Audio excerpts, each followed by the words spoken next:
后来继续来看台中市的免费公车，为元旦开始，台中市民只要完成登记的手续，就会当享有10公里内免钱的优待。也毋过有人想讲，只要伫咧网络顶申请，就算手续完成，结果坐车路卡也是去用扣15块。台中市府讲，使用网络登记的民众写完资料了后，一定爱搁载着身份证到公所，或者是图书馆，或者是坐运站，请工作人员把资料输入去悠游卡，安尼才有准算哦。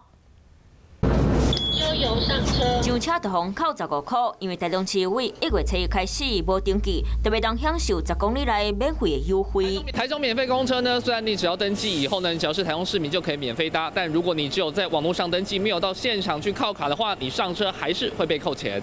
真侪人三无鸟问，就是伫咧网络写好资料，就已经申请好势。办的流程是怎么样？只是还没有就是看清楚这样子。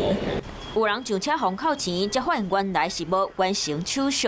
那个简讯通知说你那个网络已经申请了，可是这个现场这边还没弄好。上网填了之后，有的人会误以为说，我这样填报完了就已经绑卡完成。